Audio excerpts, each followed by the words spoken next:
नमस्ते, आप देख रहे हैं बातें खेती की और मैं हूं याशु गांधी। अपने आज के अंक में हम आपको बताएंगे टमाटर, हल्दी और अदरक की खेती के बारे में, लेकिन शुरुआत करते हैं टमाटर से।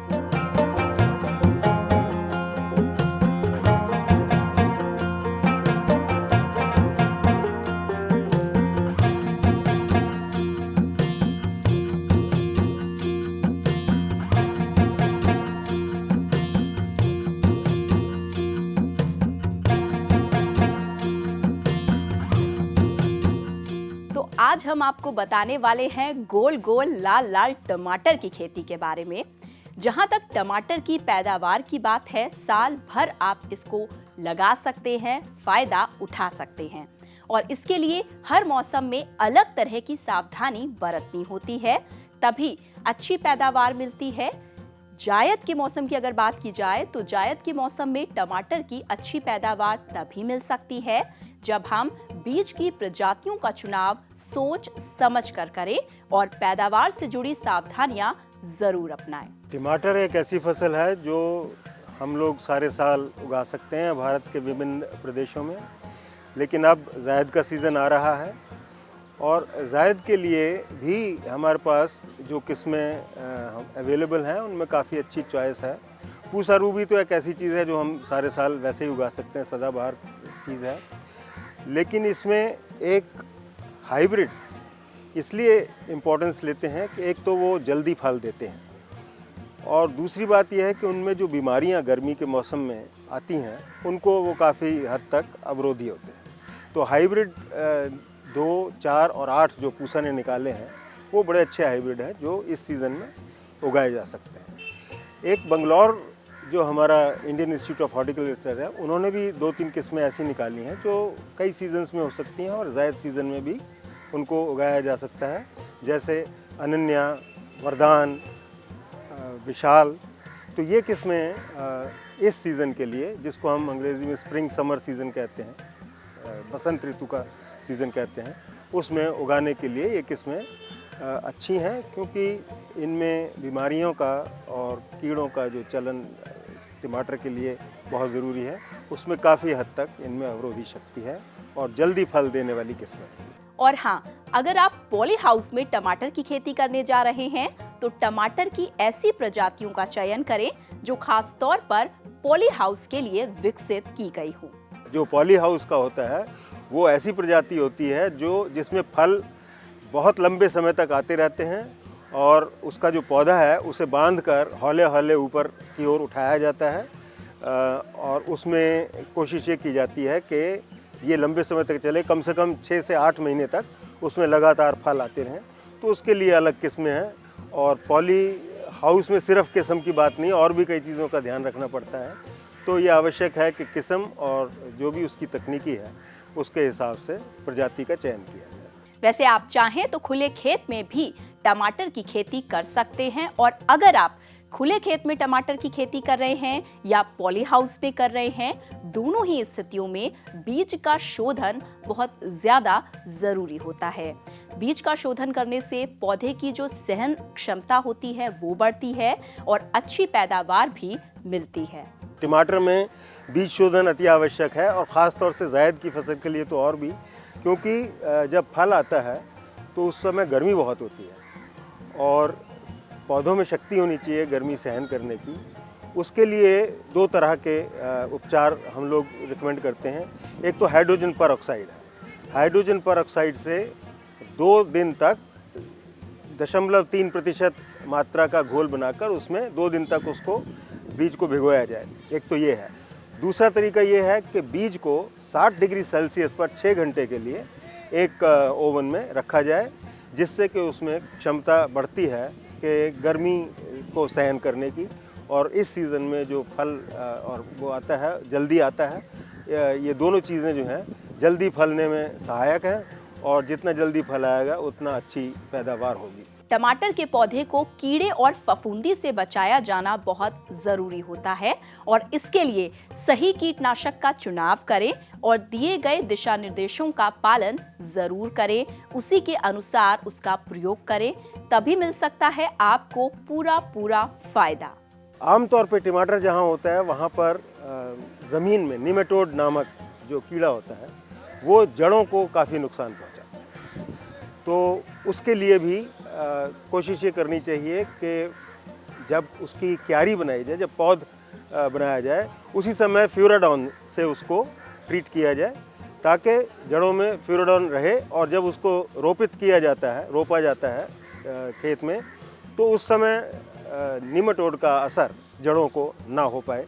तो इस तरह से बीज और इसके जो पौध है उसको उपचारित करना आवश्यक है। फंगस जो सॉइल बोर्न फंगस है, जो ज़मीन के अंदर फफूंदियाँ वगैरह हैं जो उसकी जड़ों को ख़राब कर सकती हैं, पौधों को ख़राब कर सकती हैं, उनसे बचने के लिए कैप्टन का प्रयोग भी आवश्यक है। कैप्टन एक दवाई आती है। तो रोपते समय जैसे मैंने बताया, एक तो फ्यूराडाउन निमेटोड के लिए और कैप्टन फफूंदी नाशक के लिए प्रयोग करना अच्छा रहता है, और इससे ना सिर्फ पैदावार अच्छी होती है बल्कि जल्दी होती है, पौधा स्वस्थ रहता है। कीड़े और फफूंदी से बचाव के साथ ही टमाटर के पौधे को अच्छे पोषक तत्वों की भी जरूरत होती है, और इसके लिए संतुलित मात्रा में खाद और उर्वरक जरूर दें ताकि खेत में पोषक तत्व बने रहें और टमाटर की पैदावार ठीक हो। टमाटर को लगाते समय हमें ये ज़रूर देखना चाहिए कि उसका जो पौष्टिक तत्व हैं उसको भरपूर मात्रा में मिल रहे हैं, और टमाटर के लिए फास्फोरस इतना आवश्यक नहीं है जितना कि पोटाशियम और नाइट्रोजन। 100 किलोग्राम प्रति हेक्टेयर के हिसाब से नाइट्रोजन और 100 किलोग्राम प्रति हेक्टेयर के हिसाब से पोटाश उसको मिलना ही चाहिए। और मैंने जैसा बताया कि सब सब्जियों के लिए, उनकी अच्छी बढ़वार के लिए, अच्छी सेहत के लिए देसी खाद 10 टन प्रति हेक्टेयर देना अति आवश्यक है। ये चीज़ें देकर भी पोटेशियम की इसलिए ज़रूरत पड़ती है क्योंकि उसमें चमक आती है। जो फल होता है वो चमकदार होता है, और उसकी जो शेल्फ लाइफ जिसे बोलते हैं, कितने दिन तक वो स्वस्थ दिखता है, चमकदार दिखता है, अच्छा दिखता है, वो भी पोटेशियम से बढ़ता है। इसके अलावा बहुत ज़रूरी है कि टमाटर में एक अगर सूक्ष्म तत्वों की कमी रह जाती है तो टमाटर अंदर से काला पड़ता है, या सुकड़ा रह जाता है, या उसके एक साइड पर धब्बा पड़ जाता है। तो इसके लिए बोरॉन और मैंगनीज इनका भी प्रयोग अति आवश्यक है, और ये सिफारिश की जाती है कि मैंगनीज और बोरॉन प्रति हेक्टेयर 1 किलोग्राम की मात्रा में खाद के साथ मिलाकर बोने से पहले किसान अवश्य दें। अच्छी पैदावार के लिए किसान टमाटर की बेल को चढ़ाने के लिए जाल भी बना सकते हैं, जिससे टमाटर की पैदावार अच्छी हो और उसकी तुड़ाई भी आसानी से की जा सके। अगर हमें अधिक पैदावार लेनी है तो उसमें और सावधानी ये की जा सकती है कि टमाटर को बेल को चढ़ाने के लिए हम ऊपर जाल बना सकते हैं, जिससे कि उसको सहारा दे सकते हैं, और जाल बना सकते हैं जिससे कि फल जो हैं वो खिले खिले आएँ और जल्दी पकें, और उनकी जो शक्ल है, उनकी जो शेप है, वो जब वो लटक के बढ़ते हैं तो बिल्कुल अच्छी सुंदर गोलाकार होते हैं। और अगर लंबी किस्म है तो उसका लंबाकार जो उसका रूप है वो अच्छा उभर के आता है। और अगर हम उसको सहारा नहीं देंगे तो जो फलों का जो शक्ल है वो बाज़ार के लिए कम कीमत दिलवाएगा किसान को। इसलिए अच्छा है कि किसान ये भी कोशिश करें कि उसको टमाटर के पौधे को चढ़ाने का इंतजाम करें। आपको आपकी मेहनत का फायदा तभी मिल सकता है जब अपने आसपास के बाजार की पूरी जानकारी आपके पास हो। बाजार की मांग के अनुसार ही बीज का चयन करें, तभी पैदावार से उचित मुनाफा आप उठा पाएंगे। हाइब्रिड नंबर 2 जो है वो सख्त और गोल किस्म का हाइब्रिड है, और इसका रंग भी बहुत लाल होता है। तो अगर बाज़ार में अच्छी कीमत लेनी हो तो हाइब्रिड 2 जो है, पूसा का हाइब्रिड 2 वो है, वो अच्छी वो देता है, जो उसकी कीमत है बाज़ार में अच्छी मिलती है। और हाइब्रिड 2 के अलावा जैसे मैंने बताया कि दूसरी प्राइवेट जो कंपनियां हैं उनके पास भी कई हाइब्रिड ऐसे हैं जो बाज़ार को देखते हुए बनाए जाते हैं। किसी वक्त ये होता है कहीं कहीं पर रसदार किस्मों का ज़्यादा भाव होता है, कहीं पर सख्त किस्मों का भाव होता है। तो ये किसान को अपनी मंडी के हिसाब से उसका चयन करना चाहिए। तो अभी हमने आपको बताया टमाटर की खेती के बारे में, और अब बात हल्दी से जुड़ी हुई, लेकिन उससे पहले रुकेंगे एक छोटे से ब्रेक के लिए। एक तो कच्ची हल्दी बिकती है, और हल्दी को अगर प्रोसेस करके बेचते हैं तो अब ज़्यादा पैसा मिलता है, और हल्दी का हमारे देश से निर्यात भी होता है। एक ऐसी फसल है जो गर्मी के मौसम में रहती है और बरसात के मौसम में भी रहती है, तो खरपतवारों का प्रकोप बहुत हो जाता है। अगर पानी की कमी है तो फसल को नुकसान होता है, तो समय समय पे सिंचाई करना बहुत ही आवश्यक है। ब्रेक के बाद एक बार फिर से आपका स्वागत है और आज बात हो रही है टमाटर, हल्दी और अदरक की खेती से जुड़ी हुई। टमाटर के बारे में हमने आपको बताया, अदरक के बारे में भी बताएंगे, लेकिन अभी बात हल्दी से जुड़ी हुई। हल्दी की खेती हर मायने में लाभदायक होती है और इसकी अपनी औषधीय खासियत तो है ही, साथ ही मसाले में प्रयोग होने के कारण बड़ी मात्रा में इसका भारत से बाहर निर्यात भी किया जाता है। हल्दी हमारे देश की प्रमुख औषधीय फसल है। ये एक ऐसी फसल है जिसका सबसे ज़्यादा उत्पादन हमारे देश में होता है और इसमें बहुत सारे औषधीय गुण हैं और इसका प्रयोग भी हमारे देश में काफ़ी अधिक मात्रा में होता है और हल्दी से बहुत सारे फायदे हैं। और हल्दी एक ऐसी फसल है जो छाया को भी बर्दाश्त कर सकती है। सामान्यतः जो दूसरी फसलें हैं वो छाया में इतनी अच्छी नहीं आती हैं और बहुत से हमारे किसान भाई आजकल बाग भी लगा रहे हैं और बहुत सी ऐसी फसलें लगा रहे हैं, पेड़ लगा रहे हैं जो खेत में काफ़ी पेड़ होते हैं और जब पेड़ होते हैं तो कोई दूसरी फसल अच्छी नहीं आ पाती है। वो ऐसी स्थिति में हल्दी एक ऐसी फसल है जो एक बिल्कुल आदर्श फसल है। इसका उत्पादन भी अच्छा मिलता है और छाया का इसके ऊपर कम से कम प्रकोप होता है, वो प्रभाव पड़ता है और छाया का प्रभाव कम पड़ने की वजह से काफ़ी मात्रा में जो हमारे बागवान हैं या जो दूसरे पेड़ लगा रखे जिन किसानों ने, वो हल्दी की खेती करने लगे हैं। और हल्दी की खेती के दो फायदे हैं, एक तो कच्ची हल्दी बिकती है और हल्दी को अगर प्रोसेस करके बेचते हैं तो और ज़्यादा पैसा मिलता है और हल्दी का हमारे देश से निर्यात भी होता है। जब निर्यात करते हैं तो और ज़्यादा पैसा मिलता है। तो हल्दी की खेती जो है काफ़ी लाभदायक खेती है। हल्दी की खेती बाग बगीचे के आसपास वाले खेतों में भी आसानी से की जा सकती है। आप सोच समझकर बीज की किस्में चुनें और इसकी खेती को सजग होकर करें। जब हम हल्दी की खेती की बात करते हैं तो हल्दी की फसल का भी हम ऐसी जगह ही लगा सकते हैं जहाँ पे पानी की सुविधा हो और निकासी की सुविधा हो और साथ साथ में हमारे किसान भाई को अच्छी किस्म का बीज उपलब्ध हो। और जब अच्छी किस्म की बारी आती है तो हम किस्मों की अगर बात करते हैं तो कई सारी ऐसी किस्में हैं, तो बहुत अच्छी किस्में हैं जो हमारे देश में विकसित हुई हैं और इनका काफ़ी लोग हमारा प्रचार और प्रसार हो रहा है। तो जब अच्छी फसल लेनी है तो किस्म का अच्छा होना बहुत ज़रूरी है और बीज को विश्वसनीय जगह से लेना बहुत आवश्यक है। जब अच्छी किस्मों की बात आती है तो रोमा और कृष्णा बहुत ही अच्छी किस्में हैं, अच्छी पैदावार मिलती है। इसके बाद में जो किस्म है रंगा, एक ऐसी किस्म है जो काफ़ी अच्छी पैदावार देती है। रश्मि एक अच्छी किस्म है। इसके साथ साथ में जो अच्छी किस्में हैं उसमें सुदर्शना, सोनिया, प्रभा और प्रतिभा, ये अच्छी किस्में हैं जिनका प्रयोग कर सकते हैं। इनसे काफ़ी अच्छी पैदावार मिलती है और काफ़ी लाभ मिलता है। और हल्दी की जो बुआई का सही समय है वो है अप्रैल का महीना। अप्रैल के महीने में इसकी बुआई करते हैं और ये जो फसल है ये जाती है हमारी दिसंबर से जनवरी तक। हल्दी की खेती में बुआई से पहले देसी खाद का प्रयोग जरूर करें। इससे मिट्टी मुलायम हो जाती है और जल धारण की क्षमता बढ़ जाती है, जिससे आपकी हल्दी की फसल अच्छी गुणवत्ता वाली होती है। बुआई का जो तरीका है वो अगर इसकी मेड़ में बुआई करते हैं तो किसानों को ज़्यादा लाभ मिलता है। और क्योंकि पेड़ वाले खेत में, ऐसे खेत में हम इसकी बुआई करते हैं जहाँ बहुत सारे पेड़ लगे हैं, तो पेड़ों की पत्ती गिरने से उनकी मिट्टी उपजाऊ बनी रहती है। लेकिन अगर आपकी मिट्टी उपजाऊ नहीं है तो ऑर्गेनिक खाद का, यानी कि कार्बनिक खाद का प्रयोग करना बहुत ज़रूरी है। कार्बनिक खाद में जितने भी देसी खाद हैं, चाहे वो कुल्डी का खाद हो, चाहे वर्मी कंपोस्ट हो, चाहे बायोगैस की सलरी हो, उसका जितना ज़्यादा प्रयोग करोगे उतना ही हल्दी की फसल को लाभ मिलता है। क्योंकि एक तो मिट्टी सॉफ्ट बनी रहती है, नरम बनी रहती है, उसके साथ साथ में मिट्टी की जलधारण क्षमता बढ़ जाती है और जलधारण क्षमता के साथ साथ में मिट्टी में पोषक तत्वों की उपलब्धता बढ़ जाती है। तो जितनी ज़्यादा मात्रा में आप देसी खाद का प्रयोग करोगे उतनी ही अच्छी गुणवत्ता वाली हल्दी मिलेगी, उतनी आपको ज़्यादा पैदावार मिलेगी। हल्दी एक लंबी अवधि वाली फसल है और इसीलिए जरूरी है कि समय समय पर निराई गुड़ाई कर खेत के खरपतवार साफ किए जाएं और जहां तक रसायनों की बात है, इसका प्रयोग इस खेती में न करें। इससे हल्दी की गुणवत्ता प्रभावित होती है।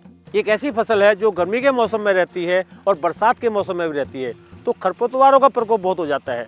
तो समय समय पे खरपतवारों का प्रबंधन करना बहुत ज़रूरी है और प्रबंधन के लिए निराई गुड़ाई ही एकमात्र ऐसा विकल्प है जो आपको ज़्यादा लाभदायक है। क्योंकि अगर आप किसी भी रसायन का प्रयोग करते हैं तो इससे हल्दी की गुणवत्ता पर प्रभाव पड़ता है।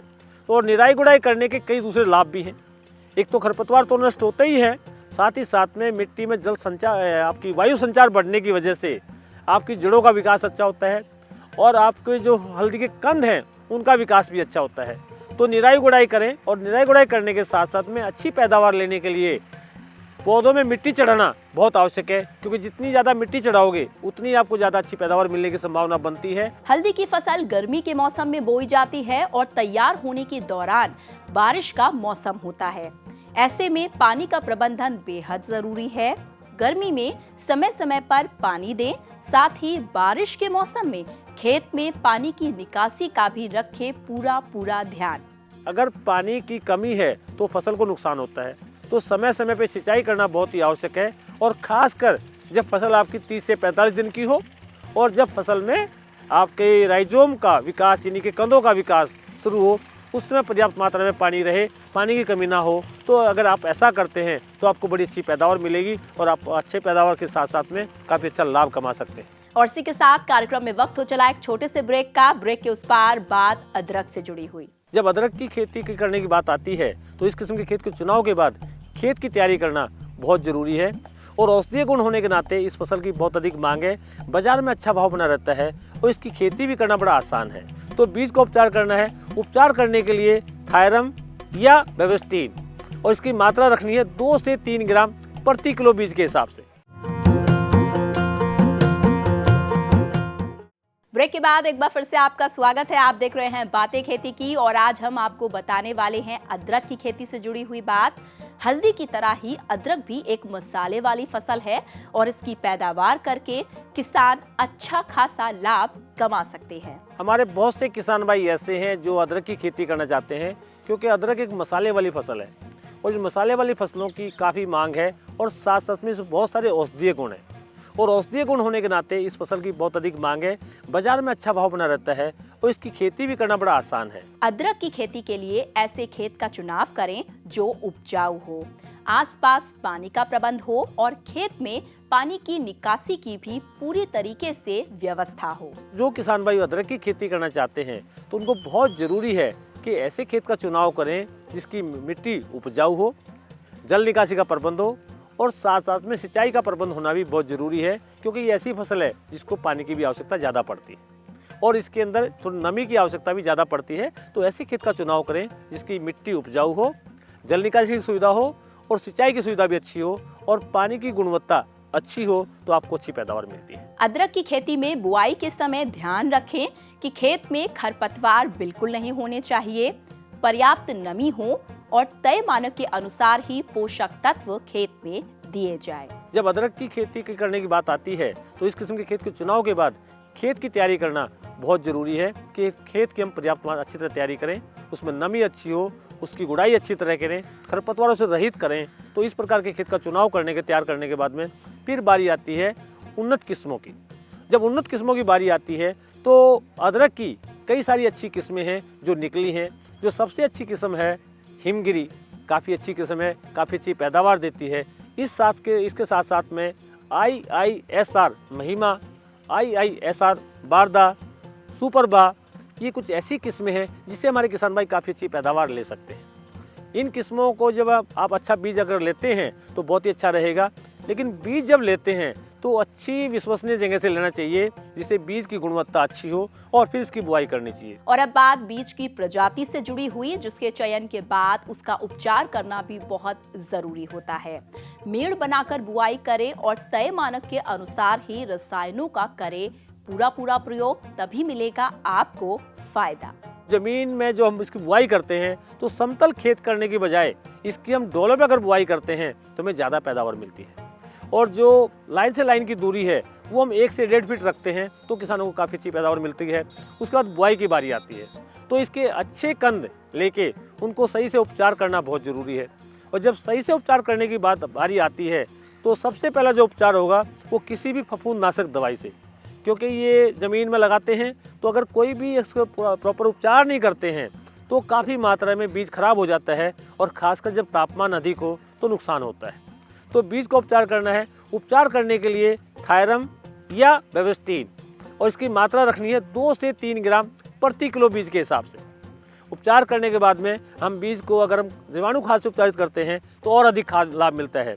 और जब जीवाणु खाद से उपचार की बारी आती है तो जीवाणु खाद हमें 2 ही लगाने हैं, एज़ोटोबैक्टर और पीएसबी। और जो कुछ किसान भाई अगर खेत में उनको अगर जीवाणु खाद उनके पास माइक्रोराइजा उपलब्ध है तो माइक्रोराइजा का भी प्रयोग कर सकते हैं, तो वो किसान भाई केवल एज़ोटोबैक्टर का प्रयोग करें। और जो माइक्रोराइजा है इस खाद का प्रयोग आखिरी जुताई में प्रति एकड़ के हिसाब से 5 किलो का करना होता है। तो अगर आप इसका प्रयोग करते हैं तो आपको पीएसबी का टीका नहीं लगाना होगा, केवल एज़ोटोबैक्टर का टीका लगाना होगा, तो और आपको अच्छी फसल मिलेगी। अदरक की पैदावार के लिए देसी खाद बेहद महत्वपूर्ण होती है। जितना ज्यादा से ज्यादा हो सके देसी खाद का प्रयोग करें, इससे पैदावार गुणवत्ता युक्त होगी और खेत में पोषक तत्व बने रहेंगे। लेकिन किसी कारण से अगर आप रासायनिक उर्वरक इस्तेमाल करते हैं तो तय मानक के अनुसार ही उसका प्रयोग करें। अगर खेत में पर्याप्त जीवांश खाद की मात्रा नहीं है तो आपको बहुत जरूरी है कि पोषक तत्व हम रासायनिक खादों से दें। लेकिन क्योंकि ये औषधीय फसल है और मसाले वाली फसल है, इसमें जितना ज़्यादा खाद पोषक तत्व आप देसी खादों के माध्यम से यानी कि कार्बनिक खाद के माध्यम से देते हैं, उतनी अच्छी पैदावार मिलती है, उतनी अच्छी गुणवत्ता आती है। लेकिन बहुत से हमारे किसान भाई जो लंबे क्षेत्र में करना चाहते हैं उनको रासायनिक खादों का प्रयोग करना होता है। तो रासायनिक जो खाद का प्रयोग करना है वो लगभग 20 किलो से 40 किलो जो नाइट्रोजन है, लगभग इतना ही फास्फोरस और इतना ही पोटास बुआई के समय प्रयोग करें।